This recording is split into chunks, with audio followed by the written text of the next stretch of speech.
Lalu yang hilang di rumah si Sherry dan John itu hanya mobil dan sertifikat menikahnya John sama si Sherry. Wak, perampok mana yang nyuri sertifikat menikah? Silent! Maaf.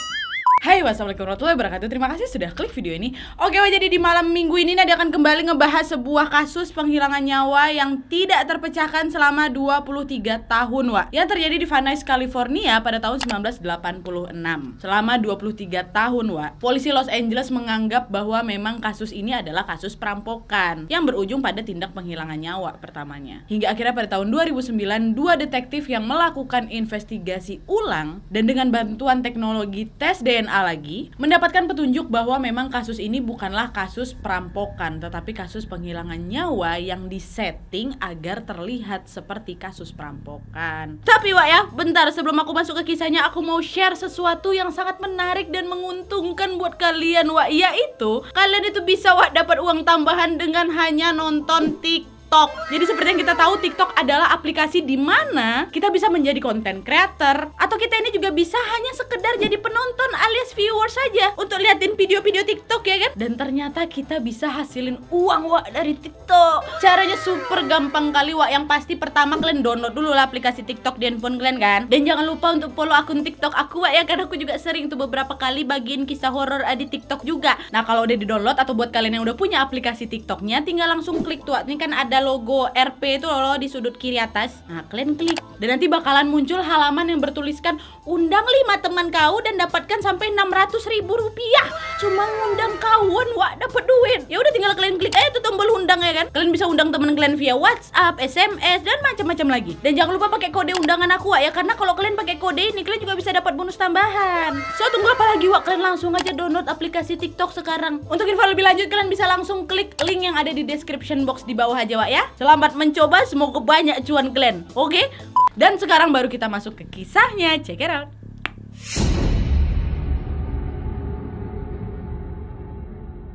Oke, jadi kasus yang akan aku ceritakan ini bercerita tentang seorang laki-laki yang bernama John Rutten yang pada musim panas tahun 1984 bertemu dengan seorang wanita bernama Sherry Rasmussen. Sherry Rasmussen ini adalah seorang mahasiswa lulusan Universitas Loma Linda yang mempunyai karir dalam bidang keperawatan, Wak. Dan pada pertemuan ini John dan Sherry pun langsung sama-sama jatuh hati. Mereka pun langsung memutuskan untuk menjalin hubungan yang serius. Sampai akhirnya John dan Sherry ini pun akhirnya menikah pada bulan November tahun 1985. Ya, nah itulah dikit kali kan latar belakang dari si pasangan Sherry dan John ini. Kemudian, Wak, pada pagi hari tanggal 24 Februari 1986, 3 bulan setelah mereka menikah, John ini ya seperti biasa akan pergi ke kantor dia kan untuk bekerja. Dan Sherry pada saat itu dijadwalkan akan memberikan kayak pidato motivasi lah, Wak, di tempat kerjanya juga. Tetapi waktu itu si Sherry ini merasa tidak yakin dengan materi yang akan dia sampaikan. Sampai akhirnya si Sherry ini pun berkata lah sama suaminya John bahwa dia ini akan menggunakan izin sakit dengan alasan cedera punggung yang memang dia alami kemarin pada saat melakukan aerobik, Wak. Nah, pada saat itu suaminya John tetap memotivasi istrinya kan, sayang, kamu tuh bisa kok, pasti kok, ini udah mateng kok materinya, aku kan lihat kemarin untuk kamu latihan. Pergilah sayang ya, kata dia kayak gitu. Kata Sherry, oh iyalah nantilah, tengok nantilah, kata dia kayak gitu kan. Nah, setelah itu udahlah si John ini pergilah kerja jam 7:30 pagi meninggalkan istrinya yang belum ngasih keputusan mau berangkat apa enggak tuh. Nah, John waktu itu tiba di tempat kerjanya sekitar jam 8 pagi, Wak. Di saat itu John berpikir untuk nelpon istrinya si Sherry, tetapi kemudian dibatalkannya karena memang dia ini tidak ingin mengganggu Sherry apabila memang si Sherry ini tetap memutuskan untuk tidur di rumah aja. Nah, menjelang tengah harinya, Wak, John pun kemudian mencoba lagi untuk menelpon Sherry, tetapi nggak ada jawaban. Nah, pada saat itu si John ini berpikir, oh jangan-jangan istri aku tetap pergi nih untuk memberikan pidato di tempat kerja dia. Dah, akhirnya John pun nelpon lah ke kantornya si Sherry. Tetapi, Wak, sekretaris Sherry mengatakan bahwa, Pak, kami belum lihat Sherry seharian loh. Gua nggak pergi ke kantor dia. Enggak, Pak. John pun akhirnya mencoba nelpon rumah lagi kan, Wak, sampai 3-4 kali tuh, tapi tetap aja nggak ada jawaban. Nah, John yang pada saat itu tidak begitu khawatir karena dia berpikir kalau memang si Sherry ini keluar rumah, pasti dia ini akan menyalakan mesin perekam telepon gitu kan. Jadi John hanya berpikir bahwa bahwa mungkin Sherry ini lagi istirahat di rumah. Nah, ketika John ini balik lagi ke rumah di malam harinya, pada saat itu dia menemukan pintu garasinya terbuka dan mobil BMW-nya si Ferry apa sih dia ulang. Dan dia menemukan garasinya terbuka dan mobil BMW-nya si Sherry ini nggak ada, Wak. Nah, di saat si John ini turun dari mobilnya, dia menemukan banyak sekali pecahan kaca. Pada saat itulah John mulai merasa ada yang aneh nih. Dan dia juga langsung berpikir nggak mungkin Sherry pergi keluar kayak gitu aja tanpa memberitahu dia. Nah, setelah mengecek ke sekeliling rumah, Wak, di saat itulah si John menemukan istrinya sudah terbaring tidak bernyawa di ruang tamu. Si Sherry ini, Wak, terbaring telentang di atas karpet mereka kan, wajahnya bengkak babak belur dan juga penuh darah. Melihat hal ini, John pun langsung menelpon 911 ya kan, dan melaporkan kejadian yang menimpa istrinya. Dah.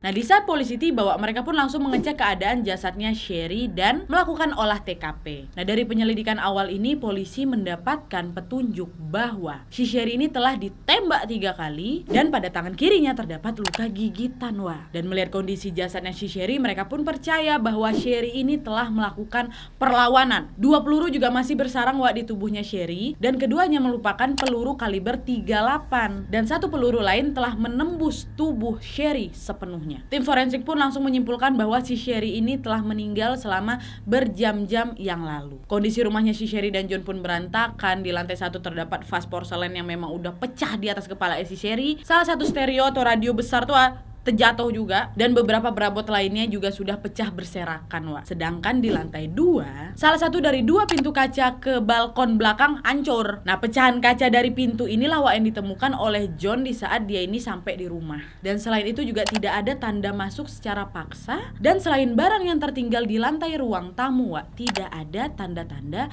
penggeledahan lainnya di dalam rumah. Dan setelah itu polisi kemudian menemukan selimut yang udah bolong, dan selimut ini dipercaya telah digunakan oleh pelaku sewaktu menembakkan pistol untuk meredam suara tembakan pada saat menembak si Sherry. Detektif Lyle Mayer, Wak, seorang detektif LAPD, langsung akan meminta kesaksian dari si John sebagai orang yang memang menemukan jasadnya si Sherry. John pun akhirnya menjelaskan nih apa saja yang memang sudah dia lakukan pada hari itu. Dan dari kesaksian ini, Wak, John memiliki alibi yang sangat kuat tentang keberadaan dia di saat si Sherry ini dihilangkan nyawanya. Polisi pun akhirnya mencoretlah kan si John sebagai tersangka. Dan kemudian detektif Lyle pun mencoba menghubungi orang tua si Sherry, Wak, yang bernama Nels dan Loretta Rasmussen pada pukul 1 pagi untuk mewawancarai mereka atas kematian putrinya. Nah, setelah mendengarkan penjelasan dari Lyle, Nels bapaknya merasa marah sama si John karena si John ini tidak menghubungi mereka langsung pada saat dia menemukan bahwa anaknya ini sudah meninggal. Dan pada saat itu mereka tidak yakin bahwa si Sherry ini telah dihilangkan nyawanya oleh perampok. Nels juga sempat memberitahu detektif Lyle bahwa beberapa hari sebelum Sherry ini dihilangkan nyawanya, Sherry ini pernah didatangi di tempat kerjanya oleh seorang wanita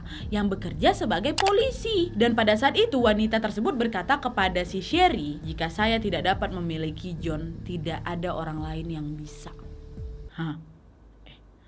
Nels pun juga menjelaskan kepada Lyle bahwa wanita tersebut sudah menguntit Sherry sewaktu dia mengetahui bahwa John ini telah bertunangan dengan Sherry. Sherry pun ngeluh, "Pak, sama saya karena dia merasa terintimidasi dengan hal tersebut." Nah, di saat ini, Wak, Nels, bapaknya Sherry ini juga sempat bertanya sama si Lyle, "Kamu udah cek belum si mantan pacarnya si John, si polisi wanita itu?" Nah, Lyle pada saat itu tidak memberikan jawaban yang jelas kepada si Nels, tetapi Lyle sempat mempertanyakan pernyataannya si Nels ini kepada John, kan? Nah, di saat itu John cuma jawab, "Pernyataan Nels tuh nggak ada dasar yang jelas, Pak. Sherry nggak pernah tuh ngasih tahu saya kalau dia ini ngerasa terintimidasi oleh si polisi wanita itu, dan saya juga nggak yakin hal tersebut benar-benar terjadi," kata John. Karena memang si Sherry ini tidak pernah cerita apa-apa tentang hal tersebut kepada si John. Nah, pada saat itu Lyle lebih mempercayai perkataannya John. Nah, pada saat itu Lyle lebih mempercayai perkataannya si John, dan Lyle pun tidak ingin menyelidiki lebih lanjut tentang si polisi wanita itu. Siapa polisi wanita ini, Wak? Jadi gini, Wak, pada saat si John ini masih menjadi mahasiswa, John ini pernah mempunyai hubungan tanpa status dengan seorang wanita bernama Stephanie Lazarus, seorang mahasiswi jurusan ilmu politik dari Simi Valley, California. Nah, keduanya, si Stephanie sama si John ini adalah mahasiswa di University of California Los Angeles atau UCLA dari tahun 1978 hingga 1982. Nah, setelah lulus dari UCLA, si John ini mendapatkan pekerjaan di salah satu produsen hard drive Micropolis, Wak, dan si Stephanie menjadi menjadi polisi di Departemen Kepolisian Los Angeles atau LAPD. Nah, pada saat ini mereka tetap menjalani hubungan tanpa status ya. Dan selama itu pula John ini tidak pernah menganggap hubungan mereka sebagai sesuatu yang lebih dari sekedar teman. Pokoknya John ini tidak pernah menganggap Stephanie sebagai pacarnya lah, Wak. Tapi sebaliknya dikabarkan si Stephanie ini sudah jatuh cinta kepada John. Nah, kemudian pada musim panas tahun 1984 itulah, Wak, baru si John ini ketemu sama si Sherry kan. Yang pada pertemuan ini John sama si Sherry langsung sama-sama jatuh hati dan mereka pun memutuskan untuk menjalin hubungan yang serius. Nah, hubungan John sama si Sherry ini, Wak, tidak diketahui sama si Stephanie. Karena pada saat itu John merasa kayak aku nggak perlulah ngasih tahu sama si Stephanie kan. Karena memang John tidak pernah menganggap Stephanie ini sebagai pasangannya. Hingga sampai suatu hari si Stephanie ini mengadakanlah pesta kejutan ulang tahun untuk si John pada ulang tahunnya yang ke-25 tahun. Nah, di pesta kejutan inilah akhirnya si Stephanie mengetahui bahwa si John ini sudah mempunyai hubungan serius dengan si Sherry. Pada saat itu Stephanie pun langsung putus asa, depresi, galau dia, Wak. Dan beberapa hari setelah ulang tahun si John itu, John dan Sherry pun bertunangan. Nah, di saat ini, Wak, dikabarkan Stephanie masih sering nih datang ke tempat John. Sherry yang mengetahui hal tersebut ya risih lah kan, pacarnya didatangin sama cewek lain terus. Dan si Sherry pun memohon kepada si John untuk memberitahu Stephanie supaya yang kasih tahu lama dia nggak usah datang-datang lagi ngapa gitu. Nah, John pada saat itu mengatakan kepada si Sherry, sayang kamu tenang, aku nggak punya hubungan apa-apa kok sama si Stephanie, aku cuma temenan aja. Ya udah kalau cuma temenan aja nggak harus dong dia datang ke sini terus, kayak dia tuh sur sama kau yang katanya. Nah, oke, biar kau tenang, aku akan ngomong sama dia supaya dia menjauhi aku gitu. Betul, Wak, si John samperin Stephanie, dia bilang lah udah kok jangan lagi deketin aku, si Sherry marah apalalalalalalala. Kan selama ini juga kita nggak punya hubungan yang serius sih gitu ya. Udah ya Stephanie, jangan dekati kami lagi gitu. Nah, jadi itulah, Wak, ya siapa si polisi wanita ini ya. Polisi wanita ini Stephanie ya. Nah, oke, kita balik lagi ke kasus penyelidikan si Sherry, Wak, ya. Jadi selama beberapa hari berikutnya detektif Lyle ini mewawancarai tetangga dan juga teman-temannya si Sherry. Dan dalam wawancara ini Lyle mendapatkan informasi bahwa pada pukul 9.45 pagi ada seorang tetangga sempat melihat garasi rumahnya si John ini sudah terbuka, tapi nggak ada mobil di dalamnya. Nah, siang harinya dua pria yang diyakini tetangganya sebagai tukang kebun di kompleks itu memberinya sebuah dompet yang memang telah mereka temukan di kebun perumahan kompleks tersebut, yang ternyata dompet itu adalah milik Sherry. Lalu sekitar jam 12.30 seorang ART yang membersihkan rumah terdekat dengan rumahnya si Sherry ini, Wak, mengatakan kalau dia ini mendengar sesuatu yang terdengar seperti ada dua orang yang berkelahi dan kemudian disusul bunyi seperti sesuatu yang udah jatuh, tapi dia tidak mendengar suara tembakan. Nah, pada saat itu si ART ini mengira seluruh peristiwa itu adalah ya biasalah perselisihan rumah tangga gitu, makanya dia ini nggak manggil polisi. Nah, dari wawancara ini pula, Wak, si Lyle ini mendapatkan informasi bahwa sudah terjadi pembobolan rumah-rumah, Wak, malah di daerah rumahnya si Sherry. Nah, detektif Lyle pun dengan cepat langsung menyimpulkan bahwa si Sherry ini telah dihilangkan nyawanya oleh sekumpulan perampok. Dan detektif Lyle ini juga berkata kepada si John, rumah Anda telah dirampok sekitar jam 10 pagi. Mereka masuk dikala pintu depan tidak terkunci dan alarm pintu tidak menyala. Mereka kayaknya mencoba mencuri stereo kau dan beberapa barang lainnya. Nah, di saat si Sherry itu turun dari lantai 2, di saat itulah para perampok jadi panik, makanya istri kamu dan para perampok ini berkelahi dan sayangnya istri kamu tidak selamat dalam perkelahian tersebut karena memang kan para pelaku membawa pistol. Nah, dalam kepanikan para perampok ini, Pak John, mereka pun akhirnya membawa mobil BMW istri Anda, kata si Lyle, Wak. Nah, rekannya Lyle yang bernama Steve Hooks sempat menganggap bekas gigitan di tubuhnya si Sherry ini adalah hal yang tidak biasa loh, karena gigitan pada saat berkelahi itu lebih sering dilakukan sama wanita, sedangkan mayoritas perampok atau pencuri di sana adalah pria. Tapi kan pria juga bisa menggigit lawan selama perkelahian toh. Makanya teori perampokan inilah yang tetap mereka pakai, Wak. Nah, dikabarkan setelah detektif menetapkan kasus si Sherry ini sebagai kasus perampokan, John langsung mengundurkan diri dari pekerjaannya, Wak, dan pindah ke San Diego. Dia tinggal bersama orang tuanya. Nah, John pada saat itu berkata bahwa dia tidak sanggup lagi untuk tinggal di rumah di mana istrinya telah dihilangkan nyawanya. Ya iyalah.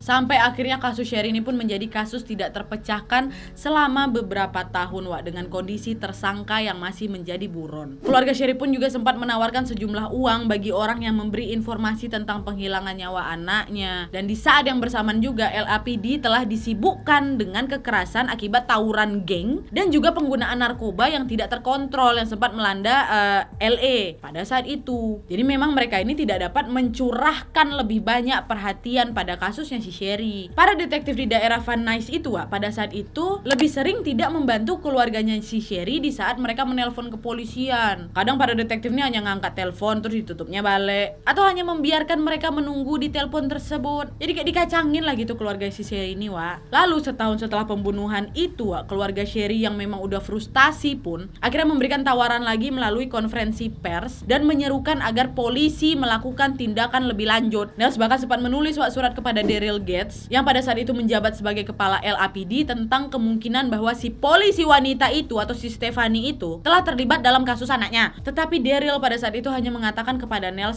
kau terlalu banyak nonton TV kau. Gitu. Lalu di tahun 1989 dikabarkan John ini bertemu kembali nih sama si Stephanie di Hawaii, Wak. Nah, sebelum si John ini bertemu dengan si Stephanie, John sempat kembali menghubungi Lyle, si detektif itu, dan menanyakan apakah Lyle benar-benar yakin tidak ada bukti yang menghubungkan Stephanie dengan kematian mendiang istrinya. Nah, Lyle pun bilang, udah aman, gak ada kok, dia gak ada sangkut pautnya, kata dia kayak gitu. Nah, setelah itu Lyle pensiun, Wak. Dan detektif baru yang ditugaskan untuk kasus si Sherry ini memberitahu Nels, ayahnya si Sherry, bahwa dia tidak dapat menindaklanjuti kasusnya si Sherry dan percaya bahwa tidak akan ada petunjuk baru yang akan muncul, katanya. Nah, barulah, Wak, di tahun 1993 ketika tes DNA menjadi alat pendeteksi yang cukup akurat dalam menyelidiki kasus kejahatan, Nels, bapak Sherry, pun langsung menawarkan untuk membayar tes DNA dalam kasus penghilangan nyawa anaknya. Tetapi tawarannya itu ditolak, Wak, sama kepolisian. Dengan alasan karena untuk melakukan tes DNA, polisi ini harus memiliki tersangka untuk melakukannya. Tersangkanya nggak jelas siapa kan, siapa yang mau dites. Nah, sementara itu, Wak, Stephanie tetap bekerja di LAPD dan dikabarkan juga dia ini membuka firma investigasi pribadinya sendiri yang bernama Unique Investigations. Nah, setelah bertugas di Departemen Pendidikan Perlawanan Penyalahgunaan Narkoba dan Divisi Urusan Internal, Wak, si Stephanie ini pun menjadi seorang detektif. Ya, dan 3 tahun kemudian si Stephanie ini menikah dengan sesama polisi dan mengadopsi seorang putri, dan mereka pun pindah ke Simi Valley. Nah, di tempat kerjanya, Wak, si Stephanie ini menjadi instruktur di akademi kepolisian. Nah, si John pun akhirnya menikah lagi, Wak, dan pada saat itu dia sudah tidak menekan polisi untuk menyelesaikan kasus si Sherry seperti yang dilakukan mantan ayah mertuanya si Nels. Nah, udah nih, selesai ceritanya belum lah? Nih kita lanjut lagi ke investigasi lanjutan kasusnya si Sherry, Wak.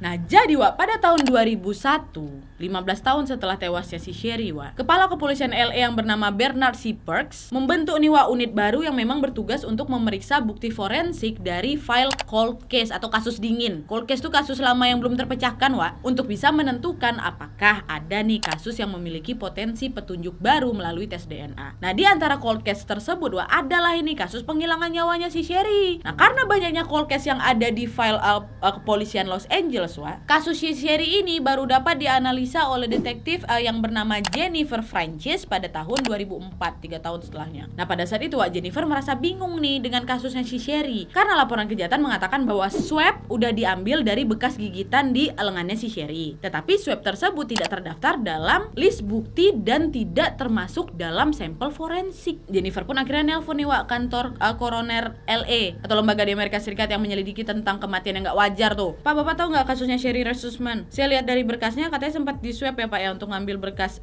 gigitan. Oh iya ya, ada kok. Swab tersebut masih tersimpan di dalam freezer, katanya kan. Nah, dari sini lah, Wak, si Jennifer mulai berpikir, siapapun yang mengumpulkan bukti forensik pada tahun 1986 pasti dia tidak memberikan usaha ekstra untuk mengumpulkan segala bukti. Si Jennifer pun juga sempat berpikir ini sebuah kemalasan atau emang disengaja. Jennifer pun akhirnya kemudian meminta swab tersebut untuk dianalisa, Wak. Dan setelah itu Jennifer mendapatkanlah hasil swab tersebut di akhir Januari tahun 2005. Dia lalu mencoba mencari kecocokan hasil swab tersebut dengan database DNA yang mereka miliki. Tetapi nggak ada hasil yang cocok lah. Tapi, Wak, dari hasil tersebut Jennifer mengetahui bahwa air liur tersebut berasal dari seorang wanita.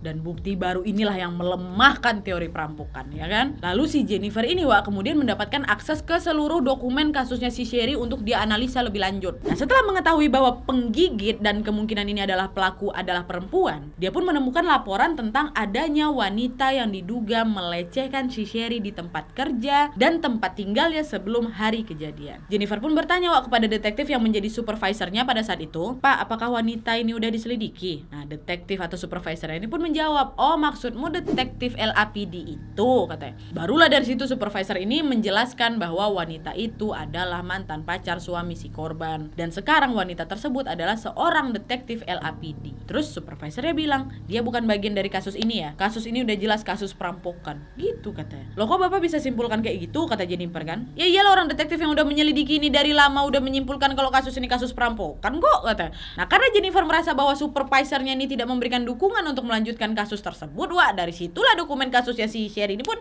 dibalikkan lagi ke arsip, gak dilanjutin lagi nih, padahal dikit lagi tuh ketahuan loh.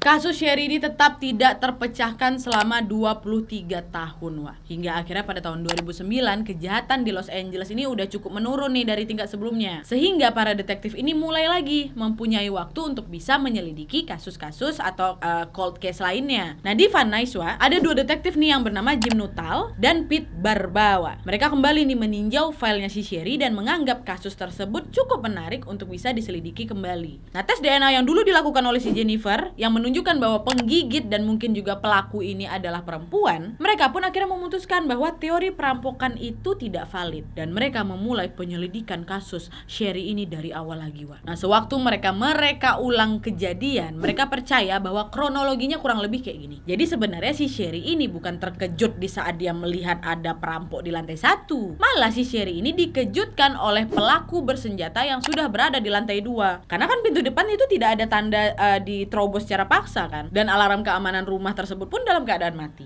Makanya Sherry ini tidak dapat mendengar ada orang yang masuk ke dalam rumahnya secara diam-diam. Nah, setelah ketahuan sama-sama terkejut ini, pelaku yang ada di lantai 2 pun langsung mendatangi si Sherry dan menembakkan 2 tembakan, di mana kedua tembakan ini tidak mengenai Sherry, wak, malah mengenai pintu kaca dan memecahkan kaca pintu tersebut. Dan mereka pun percaya bahwa yang datang hari itu ke rumahnya si Sherry dan John adalah memang untuk menghilangkan nyawanya, bukan untuk merampok. Lalu di saat pelaku ini sudah menembakkan pistol ke arah si Sherry pun panik, dia berlarian dan mencoba meraih panic button di panel security. Panic button ini memang sistem di panel security, wah, yang bisa memberikan isyarat ke polisian lah kalau misalnya terjadi sesuatu yang nggak diinginkan gitu di rumah. Nah, pada saat itu pelaku mengejarnya dan berhasil nih menangkap si Sherry. Mereka berkelahi kan. Nah, pada saat itulah para detektif ini percaya bahwa untuk beberapa saat si Sherry ini berhasil sebenarnya merebut senjata penyerangannya dan mengheadlock si pelaku. Headlock ini teknik kuncian dalam pertarungan 1 lawan 1, wah. Nah, pada saat itulah si pelaku ini digigitnya lengan kirinya si Sherry untuk bisa melepaskan diri. Nah, pada saat si pelaku ini berhasil melepaskan diri, wah, dia kemudian mengambil vas keramik yang memang berada di ruang tamu tersebut dan menghantamkan ke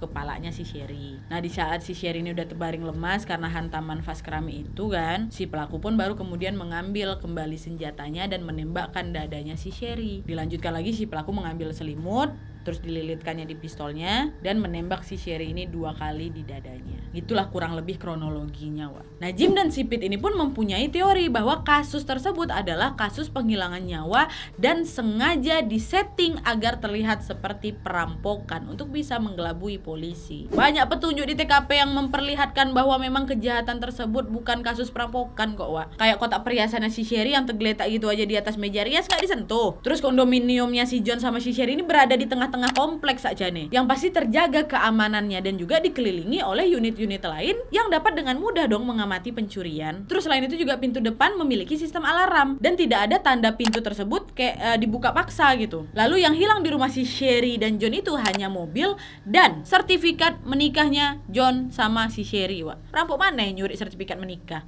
Nah, melalui investigasi terbaru inilah, wah, Jim dan Pete bertanya-tanya, wanita mana di dalam kehidupan si Sherry yang menginginkan si Sherry ini meninggoy dan memiliki pengetahuan untuk men-setting TKP untuk bisa menipu detektif. Dan melalui pertimbangan inilah, wak, mereka dapat menetapkan 5 tersangka perempuan termasuk si Stephanie. Nah, pada saat ini Pete menghubungi John, apakah kamu mengenali nama-nama yang dia sebutkan, 5 nama perempuan itu? Nah, di saat si Pete ini menyebutkan nama Stephanie, John pun langsung berkata, Stephanie itu mantan pacar saya dan dia juga memiliki pekerjaan sebagai seorang polisi pada saat Sherry ini terbunuh. Nah, sekarang kalian kan sudah memiliki informasi ini ya. Stephanie sebagai pelaku adalah teorinya Nels, kata John gitu, bapaknya si Sherry kan. Pete pun akhirnya kemudian menghubungi si Nels. Nah, pada saat ini Nels memang udah kesal kali terhadap detektif LA kan. Nels pun bilang, berapa kali harus aku kasih tahu sama kalian tentang si Stephanie Lazarus ini? Aku udah sering loh ngasih tahu si Lyle, detektif lamanya itu, tentang hubungan si Stephanie sama putrinya. Oh, oke Pak, baik. Terima kasih atas informasinya, kata Pete kan. Nah, setelah Jim dan Pete ini memeriksa kembali dokumen yang mereka miliki, pernyataan Nels tersebut ternyata tidak ada di dalam arsip, Wak. Jadi polisi itu cuma dengar aja, nggak ada ditulis gitu loh keterangannya dari siapa Nels. Barulah setelah itu mereka langsung menyelidiki sedikit nih tentang backgroundnya si Stephanie dan mengetahui pada saat ini Stephanie ini telah dipromosikan ke tingkat detektif yang lebih tinggi, Wak, dan sedang menangani kasus pencurian seni sebagai bagian dari divisi kejahatan komersial. Nah, karena Stephanie ini masih terdaftar sebagai salah satu detektif di departemen kepolisian, Jim sama si Pete menyadari bahwa mereka harus melanjutkan penyelidikan mereka dengan hati-hati. Namun mereka sempat menempatkan Stephanie sebagai tersangka yang paling tidak menjanjikan dari 5 tersangka lainnya. Karena menurut file yang mereka punya nih, Stephanie sama si John kan sudah mengakhiri hubungan mereka beberapa bulan sebelum kasus penghilangan nyawa si Sherry terjadi. Dan investigasi yang dilakukan oleh Jim dan Pete segera menunjukkan bahwa 4 dari 5 tersangka lainnya itu bisa mereka coret, karena DNA mereka tidak cocok dengan bukti yang mereka miliki. Satu-satunya DNA yang belum mereka miliki DNA siapa? Stephanie. Nah, pada saat itu mereka merahasiakan penyelidikan mereka terhadap Stephanie. Mengingat kalau kan memang suami Stephanie juga bekerja di divisi kejahatan komersial kan, sebagai detektif juga. Dan juga sangat mungkin kalau si Stephanie ini punya teman lain yang bisa aja beritahu sama dia kalau dia ini lagi diinvestigasi kan. Nah, jika betul dia pelakunya, dia bisa ngimprove nih alasannya. Sehingga akan makin sulit lagi bagi Jim dan Pete untuk bisa mematahkan alibinya. Jika tidak, maka mereka dapat secara tidak sengaja menodai sesama polisi yang tidak memiliki catatan cacat selama karirnya Stephanie. Dan selama masa investigasi, Jim dan Pete ini menyebutkan Stephanie ini dengan nomor 5. Nah, setelah itu Jim sama si Pete ini langsung berteori tentang bagaimana jika seorang petugas LAPD ini ingin melakukan pembunuhan. Pasti petugas tersebut akan melakukannya pada hari libur. Dan dari catatan Departemen Kepolisian, pada hari kejadian Stephanie memang libur. Yang kedua, petugas kepolisian akan tahu bagaimana cara membuat TKP terlihat seperti perampokan untuk bisa menyesatkan detektif. Lalu yang ketiga, petugas tersebut tidak akan memakai senjata utama mereka yang diberikan oleh Departemen Kepolisian, tetapi akan menggunakan senjata cadangan mereka. Nah, Jim sama Pete ini mengetahui bahwa tahun 1980-an sebagian besar petugas LAPD lebih memilih kaliber 38 sebagai senjata cadangan mereka. Nah, senjata cadangan ini mereka beli sendiri dan harus didaftarkan. Boleh. Nah, catatan Kepolisian Negara bagian LA menunjukkan bahwa Stephanie memang memiliki Smith & Wesson model 38. Nah, pada tahun itu juga dia sempat melaporkan kalau pistolnya ini udah dicuri ke kepolisian Santa Monica 13 hari setelah terjadi pembunuhan. Nah, lokasi di mana si Stephanie ini melaporkan bahwa pistolnya telah dicuri berada di dekat dermaga. Mereka berasumsi bahwa dia telah melemparkan pistol itu ke laut. Ya kan? Nah, tanpa senjata DNA akan menjadi satu-satunya cara untuk menghubungkan kasusnya si Sherry dengan si Stephanie kan? Tapi pistol itu udah dibuang. Dari inilah si Jim dan Pete menyadari bahwa memang si Stephanie sekarang adalah tersangka utama mereka. Setelah mereka berhasil mengumpulkan teori mereka ini, mereka laporlah ke atasan mereka kan? Dan akhirnya di-approve sama atasannya dan kemudian mereka mengatur untuk diam-diam mengambil sampel DNA-nya siapa? Si Stephanie. Kita cari nih, apa barang-barang yang mungkin bisa meninggalkan sampel DNA-nya si Stephanie terus dia buang secara sukarela. Dan mereka juga harus melakukannya tanpa harus mendapatkan surat perintah. Sehingga si Stephanie bakal nggak tahu nih bahwa dia lah yang lagi diselidiki. Polisi pun akhirnya mengambil sampel Stephanie di saat dia ini sedang tidak menjalankan tugas. Sampai suatu hari Stephanie ngebuang cangkir yang memang udah dipakainya. Nah, cangkir tersebut lah yang diambil oleh polisi lain yang sudah mengikuti pergerakannya si Stephanie. Nah, dari cangkir itu liurnya diambil kan, dicek, dan ternyata sampel yang diambil dari dia cocok dengan DNA dari bekas gigitannya si Sherry. Ketahuan Stephanie memang pelakunya kan.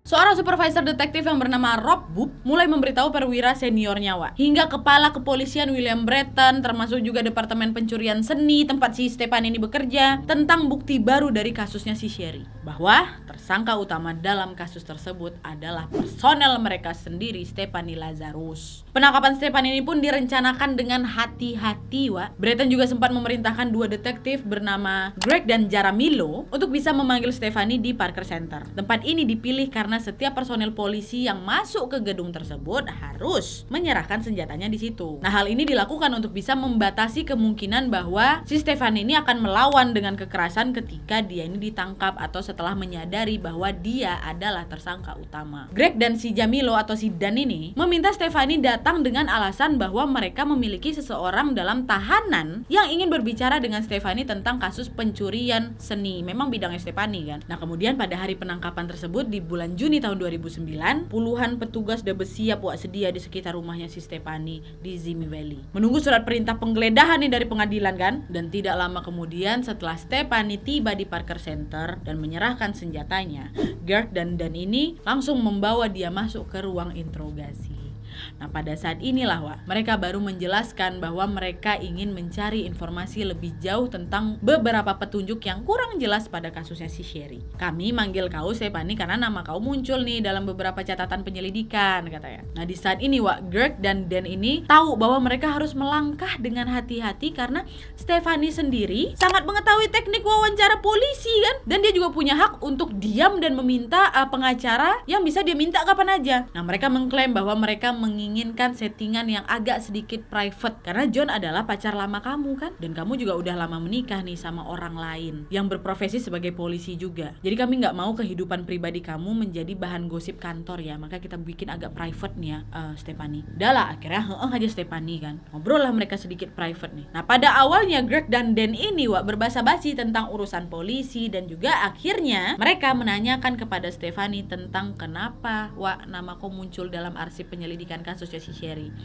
Nah, pada saat itu Stefani mengaku, aku ingatlah sedikit tentang kasusnya si Sherry, walaupun memang itu udah bertahun-tahun yang lalu katanya. Tapi secara bertahap, si Stefani ini malah mengungkapkan makin banyak hal lagi, termasuk pengakuan dia atas kunjungannya ke kondominium John dan pertemuannya dengan Sherry di tempat kerjanya si Sherry. Kayak udah kasih tahu Mandels bapak Sherry kan? Sampai akhirnya si Stefan yang balik nanya sama rekan-rekannya ini, ngapa kalian tanya kayak gitu? Kok nganggap aku sebagai tersangka nih, katanya. Barulah dari situ Greg dan Dan ini akhirnya mengatakan, kami memiliki bukti DNA dari TKP. Kami boleh nggak minta sampel DNA kau, Stefani? Nah, pada saat ini Stefani bilang, tidak, nggak mau aku, udah ngada-ngada kali ini. Pergi ditinggalin si Greg sama Dan. Tapi aku nggak bisa lari lagi Stefani, karena Greg dan Dan kan sudah berhasil mendapatkan DNA di cangkirnya siapa kan, si Stefani kan, dan hasilnya pun cocok dengan DNA di tangannya si Sherry. Dari situlah mereka langsung ditangkapnya si Stefani, dan Stefani pun didakwa dengan pembunuhan itu. Nah, setelah dia tertangkap,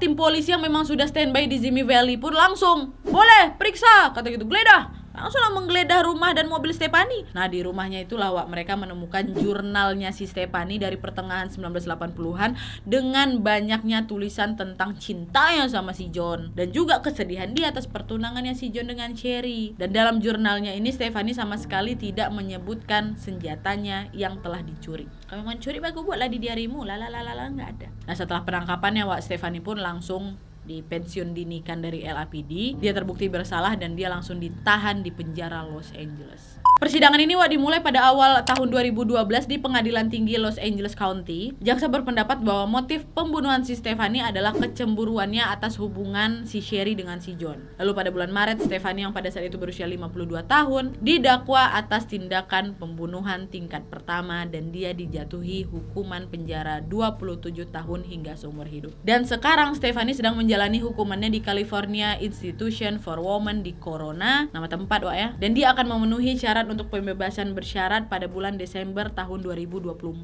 Oke jadi itu tadi cerita tentang kasus penghilangan nyawa Sherry Rasmussen karena rasa cemburu kasus ini terjadi Gimana menurut kalian? Kalau aku pribadi nih setelah aku menelaah kasus ini, kok aku ada feeling kayak si John ini ada andil dalam hilangnya nyawa si Sherry gak sih? Coba kalian pikir, pertama, dari mana si Stefani itu tahu kalau si Sherry sendirian di rumah? Terus kedua, kenapa si John ini gak masang alarm di rumahnya pada saat dia pergi kerja kan? Padahal dia tahu ada kemungkinan si Sherry ini gak berangkat kerja. Dan menurut kalian ada yang aneh gak sih sama detektif awal yang menyelidiki kasus Sherry ini, si Lyle ini? Kok bisa-bisanya dia nih gak memeriksa lebih lanjut tentang si polisi wanita atau si Stefani ini kan? Memang ada konspirasi untuk nutupin pelaku sebenarnya, atau memang sebatas kelalaian dalam bekerja aja ini? Itu menurut aku tapi gimana menurut kalian? Aku cari-cari di artikel memang gak ada tindak lanjut sama si John ini. Ya nggak sih? Tapi aku berpikir juga kan si John memang nggak suruh sama si Stephanie. Ngapain si John bunuh bininya untuk si Stephanie? Ada kemungkinan wah di otak aku nih. Tapi aku pengen dengar pendapat kalian ya. Kalian tulis aja semua pendapat kalian tentang kasus ini di kolom komentar di bawah. Ya. Oke wah, jadi sekian dulu videonya. Terima kasih banyak yang sudah menonton. Kalau kalian suka video ini, klik like-nya. Jangan lupa komen di bawah untuk ide dan saran-saran untuk video selanjutnya. Jangan lupa nyalain notifikasinya supaya kalian tahu kalau aku upload video baru. And as always, jangan lupa untuk klik tombol subscribe supaya kalian sama-sama tahu informasi menarik dan menegangkan dari channel aku. See you next video, bye. Maaf.